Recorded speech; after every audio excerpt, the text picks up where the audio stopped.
আজকের আলোচনা শুরু করা যাক। আমাদের হাতে আছে কিতাবুল ফিতান, এর কিছু নির্বাচিত অংশ। এর মানে দাঁড়ায় বিশৃঙ্খলা বা পরীক্ষার বই, তাই না? ঠিক, এখানে ইসলামের শেষ সময় নিয়ে মানে সেই সময়ের বিভিন্ন ঘটনা, পরীক্ষা এই সব নিয়ে পুরনো কিছু বর্ণনা আর ভবিষ্যৎবাণী আছে। হুম। এই লেখাগুলোতে আসলে ভবিষ্যতের ছবি আঁকার চেষ্টা করা হয়েছে। বিভিন্ন কঠিন পরিস্থিতি, তখন মানুষের অবস্থা কেমন হতে পারে, এই সব। আমাদের আজকের উদ্দেশ্য হল এই ঐতিহাসিক দৃষ্টিভঙ্গিগুলো একটু দেখা, মানে এর ভেতরের কথাগুলো বোঝা। বেশ, চলুন তাহলে একটু গভীরে যাই। আচ্ছা, শুরুতেই তো এখানে কয়েকটা প্রধান ফিতনার কথা বলা হচ্ছে, মানে বিশৃঙ্খলা বা বড় পরীক্ষা। হ্যাঁ, 4টা প্রধান ফিতনার কথা বলা হয়েছে, আর বলা হচ্ছে এগুলো নাকি পর্যায়ক্রমে আরও মারাত্মক হবে। কিরকম? যেমন প্রথমে শুধু রক্তপাত, তারপর রক্তপাত আর সাথে সম্পদ কেড়ে নেওয়া, এরপর আরও খারাপ মানে রক্তপাত, সম্পদ হরণ আর অনৈতিকতা। ওহ। আর চতুর্থটা মানে চূড়ান্ত ফিতনা হিসেবে দাজ্জাল বলে এক ভয়ঙ্কর চরিত্রের কথা বলা হয়েছে, একটা অন্ধকারের ফিতনা। এই ফিতনাগুলোকে তো মনে হয় অন্ধকার রাতের অংশের মতো বলা হয়েছে, মানে খুবই খারাপ অবস্থা বোঝাতে। একদম চরম একটা বিশৃঙ্খল পরিস্থিতির ইঙ্গিত এটা। শুধু তাই নয়, এই সময়ে সমাজে বিভেদ বাড়বে, মানে তামায়ুজ, একে অপরের প্রতি ভিন্ন মত, মানে তামায়ুল, আর বিভ্রান্তি বা আমি দেখা দেবে এমন কথাও তো আছে। তার মানে শুধু বাইরের গোলযোগ নয়, মানুষের মধ্যেও বিভেদ তৈরি হবে। ঠিক তাই, মানুষ ভাগ হয়ে যাবে, সন্দেহ বাড়বে, আর এই অস্থিরতা কিন্তু কিছু নির্দিষ্ট জায়গায় বেশি হবে বলেও ইশারা দেওয়া হয়েছে। যেমন কোন কোন জায়গার কথা বলা হয়েছে? দেখুন, মদিনা, মক্কা, ইয়েমেন, সিরিয়া এই নামগুলো এসেছে। পূর্ব আর পশ্চিম দিক থেকেও ফিতনা আসার কথা আছে। সিরিয়ার কথা কি একটু বিশেষভাবে বলা হয়েছে? হ্যাঁ, কোনো কোনো বর্ণনায় সিরিয়াকে একটা কেন্দ্রবিন্দু হিসেবে দেখানো হয়েছে। এমনকি অন্ধ ফিতনা বা ব্লাইন্ড ফিতনাও বলা হয়েছে। আচ্ছা, তো এই রকম কঠিন সময়ে, মানে যখন এত সমস্যা, তখন মানুষের কি করা উচিত? কোনো পরামর্শ আছে এই লেখাগুলোতে? অবশ্যই আছে। সবচেয়ে বেশি জোর দেয়া হয়েছে ধৈর্য ধরার ওপর আর সংঘাত এড়িয়ে চলার ওপর। মানে গোলমালে না জড়ানো। হ্যাঁ, ঠিক। এমনকি প্রয়োজনে ঘরে বন্ধ থাকা, অস্ত্র হাতে না নেওয়ার কথাও আছে। আবার চরম পরিস্থিতিতে মক্কা, ইয়েমেন বা সিরিয়ার ভেতরের দিকে আশ্রয় নেয়ার কথাও বলা হয়েছে কিছু জায়গায়। মূল কথাটা হলো নিজেকে বাঁচানো, ঝামেলা থেকে দূরে থাকা। বুঝলাম। এটা তো গেল সাধারণ মানুষের কথা, কিন্তু কিছু নির্দিষ্ট ঘটনা বা ব্যক্তির কথাও তো এসেছে।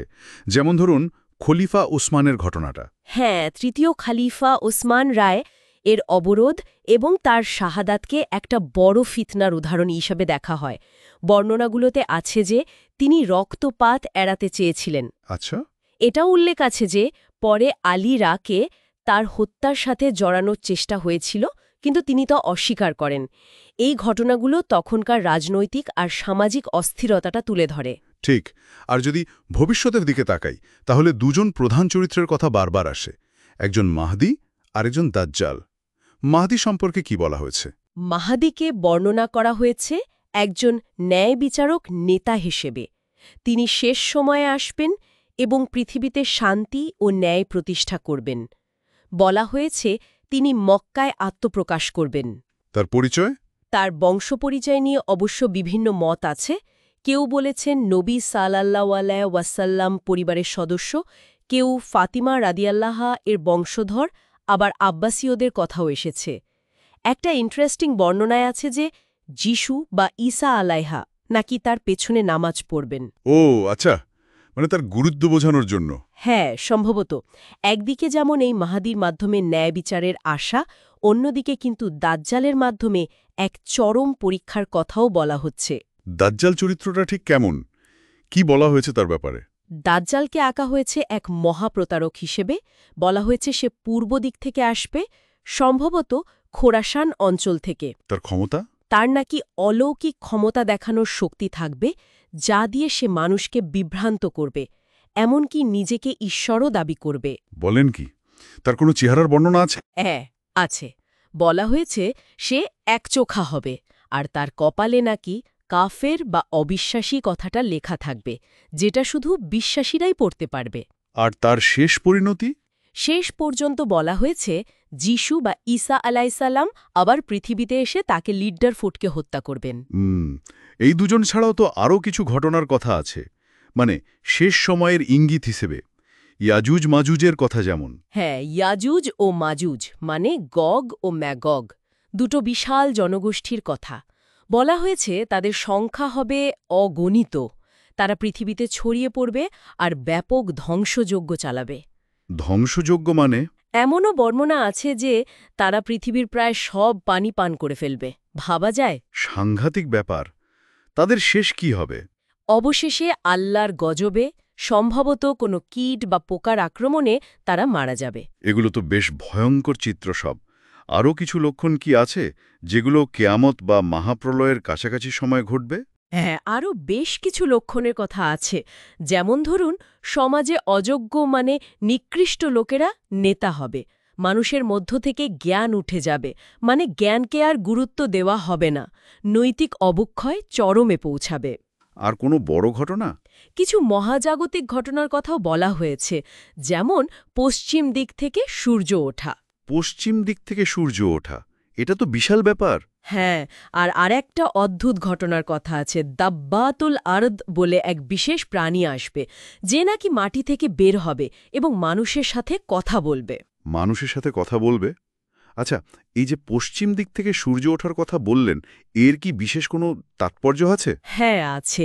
বলা হয়েছে এই ঘটনাটা যখন ঘটবে তারপর আর কারো তোবা কবুল হবে না, মানে নতুন করে ঈমান আনা বা ক্ষমা চাওয়ার সুযোগ বন্ধ হয়ে যাবে। এটা যেন একদম শেষ ঘণ্টা বাজার মতো। তাহলে সব মিলিয়ে এই কিতাবুল ফিতানের অংশগুলোর থেকে আমরা যা পাচ্ছি তা হলো ভবিষ্যৎ নিয়ে একটা বেশ জটিল আর শক্তিশালী ছবি। একদিকে যেমন চরম বিশৃঙ্খলা, কঠিন পরীক্ষা, নৈতিক পতনের ভয়, অন্যদিকে আবার ন্যায় বিচার আর মুক্তির আশাও আছে। একদম ঠিক বলেছেন।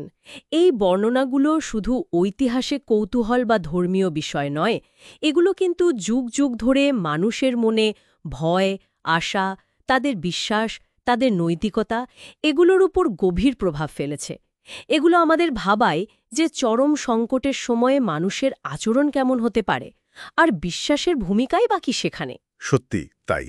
আলোচনাটা আজ এখানেই শেষ করি, তবে শ্রোতাদের জন্য একটা প্রশ্ন রেখে যাই। হাজার বছর আগে লেখা এই বর্ণনাগুলোতে যে বিশৃঙ্খলা, বিভেদ, আবার শেষ পর্যন্ত পরিত্রাণের একটা ধারণাও তো আছে। আজকের পৃথিবীর দিকে তাকালে এই অস্থির সময়ে সেগুলোর কোনো প্রতিধ্বনি কি আমরা শুনতে পাই? এটা নিয়ে হয়তো ভাবা যেতে পারে।